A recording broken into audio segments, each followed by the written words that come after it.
So welcome to Trials Using Cohorts, Guidance on Design Analysis and Reporting with Real-World Examples. My name is Clare Relton. I'm a Senior Lecturer in Clinical and Public Health Trials at the Centre for Clinical Trials and Methodology at Queen Mary University, London. And I work within something called the Institute of Population Health Sciences in the Pragmatic Clinical Trials Unit. So this is the first of a series of talks about trials using cohorts. And we're going to be, these 4 talks are going to be talking about how to design, analyze and report with real-world examples, trials that use cohorts. So this first one's Introduction to Trials Within Cohorts. Leni Verkoeken, who works over in the University Medical Center in the Netherlands, is going to be talking about her hospital-based trials. Analysis of trials is going to be done by Petter Viksveen from Norway. And then I'll be talking about the ethics of trials, including how to operationalize informed consent, is going to be the final talk. So let's kick off then. So inefficiency. So those of you who are involved in trials in any way will know that there is definitely room for improvement for making things more efficient. The general culture is of too much happening and overburdening of everybody, so that we know there's a lot of efficiency and inefficiency in the way we conduct trials. And this is a waste of participant goodwill and time and resources. And this is a huge practical and also ethical issue with regards to how we're spending the government funding.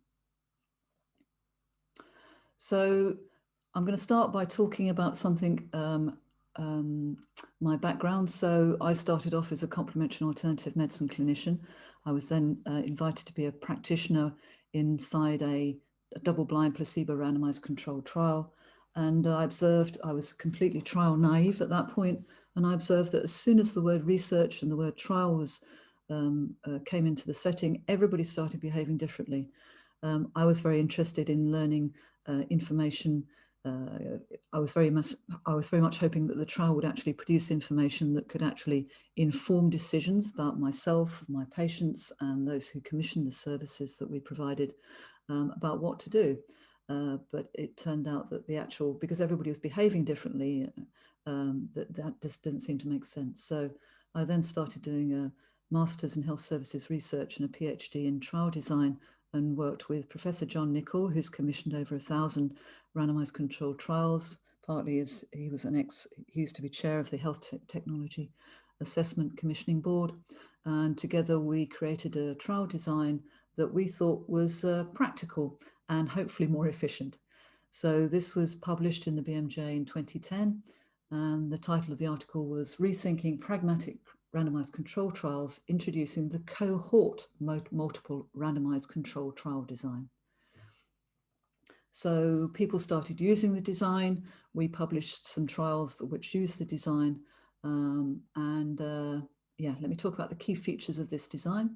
So it's a very simple idea. Basically, you take a large observational cohort of people with the condition of interest. You regularly measure their outcomes over time. And this provides a capacity for the conduct of not just a single trial, but multiple trials. And then for each trial within that cohort, you identify those who are eligible. You randomly select some for the trial intervention, and you compare their outcomes with those not randomly selected. So basically you embed randomized controlled trials within the cohort. Key feature of the design that we published in 2010, which was then called the Cohort Multiple RCT design, was that we wanted the information that was given and the consents that were sought to be patient-centered, i.e. To focus on what the patient needed at a particular time. So this is how we imagine the conversation. Hello, patient or person who we want to recruit to our study. We just say we're doing some research, we're testing different types of interventions for this particular condition.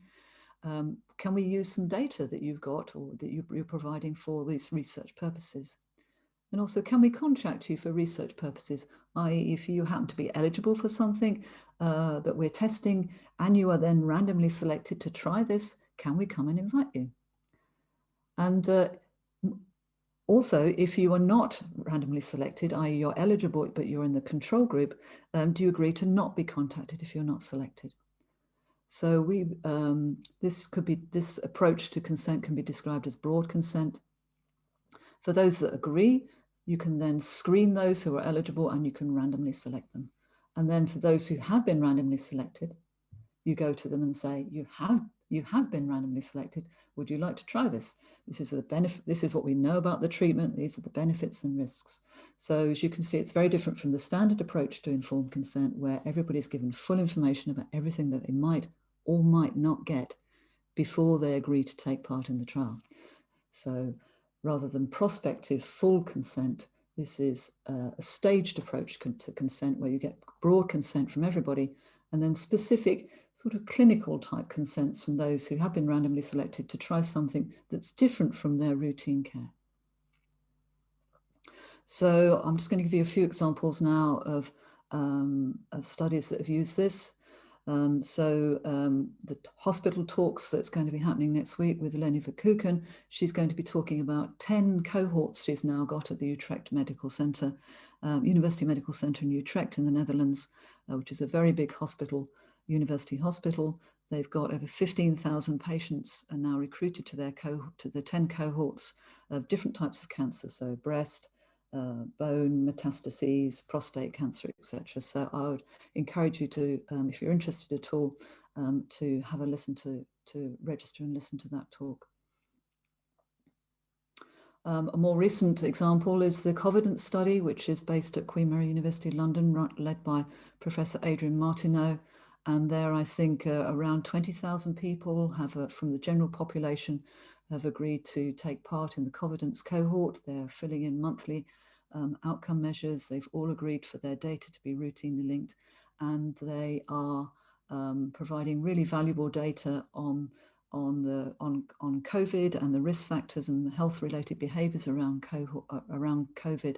And then we are also embedding multiple trials within the Covidence cohorts. They've all given permission to be randomly selected and to be approached if they're randomly selected, and not approached if they're not randomly selected. So we've got the first trial is actually up and running and is due for completion, which is testing vitamin D.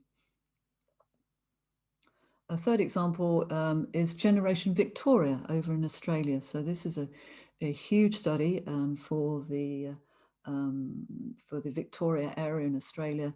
It's a 65 million Australian dollar study, and they're using trials within cohorts is their first model. And this is a cohort which is a birth cohort. So every child that's born in the state of Victoria and their family are approached to join this cohort, and then they're embedding multiple trials within there using the trials within cohorts approach.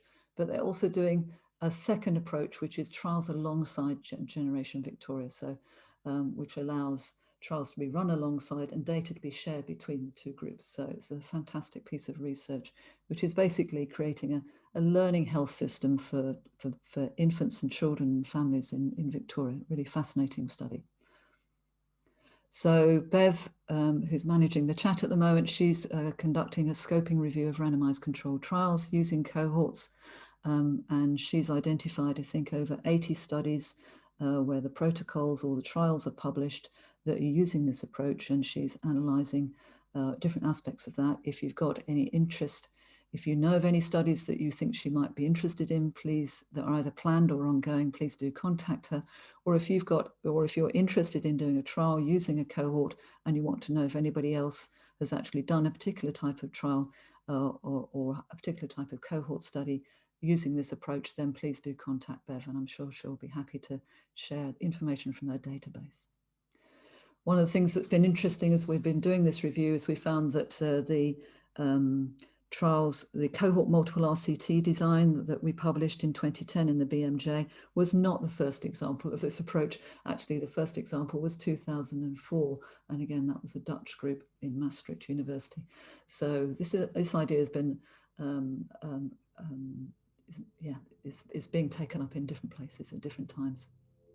So with these 80 plus studies using this design, we know there's quite a lot more in the pipeline and funding applications, etc.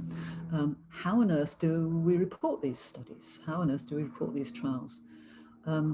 looking at the consort flow diagram there, which I'm sure you're all very familiar with, how do we find out where participants have come from? So we know that when we look at consort flow diagrams, very often the numbers here are extremely large, and then they get whittled down. And then when you get to here, the numbers are much, much smaller. We also want to be able to report how the information is collected, because in these types of trial designs, information is collected in lots of different ways. And how is consent operationalized? Who is informed of what and when and how? So as we're doing the trials using cohorts, trials within cohorts approach, over the last decade, we've had various meetings, various symposiums, and we've met together with other researchers from different parts of the world who are using the design. And then we finally got together with the Record and Strobe group, who were also looking at trials using routinely collected data. And in 2016, we had the idea that actually we needed to add an extension to consort reporting to make sure that we clearly described the design, conduct, and analysis of these types of trials, so that trialists who are conducting these designs can actually know how to best report them. So so the project was led by Brett Toombs over in Canada, and there was a large group, as you can see, and just I think a couple of weeks ago, 29th of April, this was published. So this is a new extension to consort for the reporting of randomized controlled trials conducted using cohorts, but also routinely collected data. And this is we published the checklist and explanation and elaboration, and then there's a separate paper also published by Marouk Imran around the methods that we use to produce the consort extension. So this is the BMJ. It's as you know, it's so the first author is Linda Quackenbos, who works over in Canada, in the Netherlands, and she led with Brett Toombs the whole endeavor. So what is consort routine? So consort routine, as we saw just there, is for the reporting of randomized controlled trials conducted using cohorts and routinely collected data.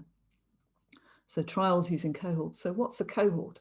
Well, a cohort is just a group of individuals collected for the purposes of conducting research. Routine data, well, what do we mean? So data that's collected for purposes other than research, or without specific a priori research questions developed. So as you can see, these two approaches are exactly the same, but one emphasizes the people, the cohort, the group, and the other emphasizes the routine data.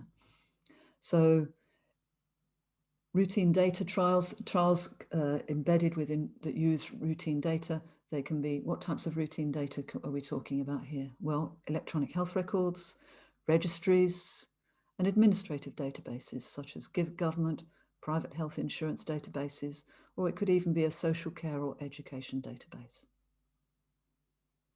So let's look at some examples here.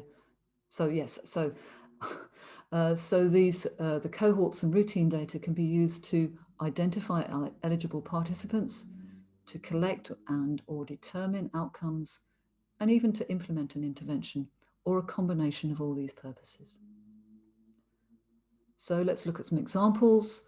So examples of cohorts, a group of individuals collected for the purpose of conducting research. So for example, the 1970 British cohort study, or the Millennium cohort study, those are both birth cohorts. Or let's look at some routine care examples. So electronic health records like CRPD, NHS Digital, registries like the cancer registries, and administrative databases such as all those held by gov.uk. So trials that use cohorts and or routine data, they use them to sources to identify eligible participants, automate randomization. They can even be used to deliver an intervention, and most importantly, to collect data, including assessing outcomes. Cohorts and routinely collected databases can vary in the way they represent complete, random, or convenient samples of people. And the characteristics of the cohort or the database can actually influence all aspects of the research. This approach can have an impact in analysis. So One of the beauties of these approaches is that you can have access to information on participants that are not enrolled in the trial. So here you can have baseline characteristics being reported on those patients who underwent randomization, who were in the trial, but also those who didn't undergo randomization. This enables us to see any differences in the characteristics and also get an understanding of the assessment of the acceptability of the intervention. And then at the end of the study, it can now allow us to understand the representativeness of the participants in the trial and assess the generalizability of the results, i.e. the real world applicability. That's something we're all very keen on. So just a little bit about terminology. Sometimes we're using trials, I've used a variety of terms here. So some trials might use a cohort or routinely collected data to either identify and recruit participants or collect outcome data. Others might do both. So, and these can be known by a variety of terms. So cohort embedded trial, cohort nested trial, cohort multiple RCT design, which is the design that we published way back in 2010. Trials within cohort, trial within a cohort, and trials within cohorts. So the cohort multiple RCT and the trials within cohorts are essentially the same design. We've got a website, which is www.twix.global, which has got some information on there. With this particular aspect, these two particular aspects, we're very interested in making sure that the information that's given and the consents that are sought are as patient-centered as possible. But with these approaches, a variety of approaches can be used to inform consent. Informed consent can be applied at different levels and in different ways compared with conventional trial designs. Consent might be sought and obtained to use the cohort or routinely collected database and for the trial. And consent that is typical in conventional trials might not be done because of features of the integrated cohort or database and the trial design. So as I said earlier, in conventional trials, everybody's told everything up front, usually before becoming eligible for the trial and before randomization. Whereas other approaches, which is like ours, which we call the patient-centered approach or the stage consent approach, tries to deliver the information and consent in a way that is acceptable to patients and is very similar to that which is delivered in routine healthcare. Because as we know, in routine healthcare, patients are not really very often told about treatments that they can't then have. And they're not prospectively told that their treatment will be decided by the toss of a coin. So some final thoughts now. So as researchers, as trialists, we've all done our good clinical practice training, our GCP training, and we've all read our Declaration of Helsinki, which is published by the World Medical Association.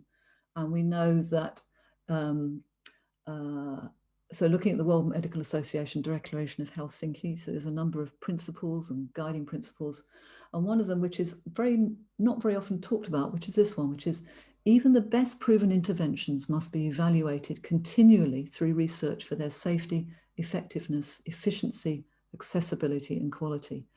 So that's referring to the fact that it's not just new interventions that need to be trialed, but every intervention needs to be continually trialed so that we make sure that we are offering and delivering the most effective and safe treatments to our populations.